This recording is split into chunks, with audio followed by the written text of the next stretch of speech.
we talked to a lot of corporate treasuries. So would you basically just give us three main priorities that they have to basically start working on this year, 2015? Yeah, I think that, again, the three biggest things in Europe that are going to create a lot of change are IFRS 13, which is the credit valuation adjustments for corporations. That's something that was started and implemented January of 2013, so it's a very hot topic. IFRS 9, which is the hedge accounting changes. There's a lot of things that are going to change to make it very beneficial for companies to start doing certain things. And again, EMIR, whatever's going to happen with that, because that's going to change a lot of the way banks do business, which ultimately will affect the way the end users are doing business as well. Those are the three main things. So do you think that corporations are still a little bit scared in using derivatives? So derivatives are still sort of like the devil out there, or there is like a new sort of like massaging of that concept of using derivatives to hedge exposures? Yeah, that's a good question. I mean, I think, the regulations I just mentioned are kind of contradictory, because on the one front, the EMIR regulation is kind of completely reforming the way derivatives businesses are run. So that may create adversity to using derivatives. However, on the other side, a lot of the accounting changes make using derivatives much more favorable. So it's going to be interesting to see, which regulation kind of takes ownership and drives ultimately the decisions that treasurers make to hedge or not hedge their risk. So Darren, let's talk a little bit about how corporate treasuries like to see the aggregate of their risk sources. Sure. There is a lot of sources for risk, especially like in this environment with the volatility of the underlyings in the FX market, interest rate market, and commodities market.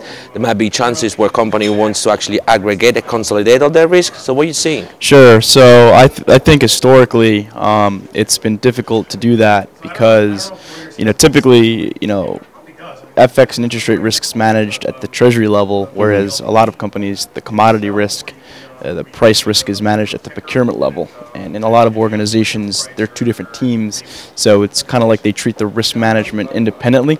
We all know in Europe, every commodity risk you have has an inherent FX risk attached to it as well, because a lot of commodities are denominated in US dollars. Having said that, I think there definitely is a trend to move a lot of the commodity price risk management from procurement to treasury, which will allow treasuries to now look at a holistic view of risk, allowing them to look at how the risks correlate with one another, how they could exploit that, and also ways in which they could properly manage risk holistically from the perspective of all the risk factors they face financially.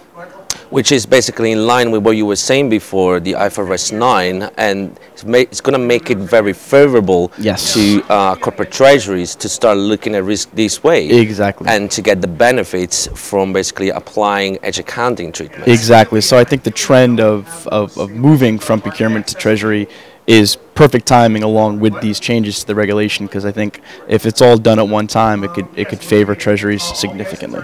Let's talk a little bit about budget and investment in technology. Yeah. What's going to basically make a group treasurers favorable of investing some money in technology to comply with this new way of looking at risk, applying hedge accounting treatments, having the auditors sign off on the books, and buy quality data? So what do you think are going to be like the pinpoints for, for group treasurers? I think the global financial crisis helped get board level attention, which kind of freed up budgets a bit, and I think, like you said, a lot of this change coming up in the future is also going to justify, historically, a lot of corporate treasuries, don't like spending money because it's hard to quantify the return on the investment, but now, if you look at things from an accounting point of view, from a regulatory point of view, and from a risk management point of view, you're able to actually quantify not necessarily the money that treasuries are making, because they don't make money. It's more the money they're saving, or the money they're not losing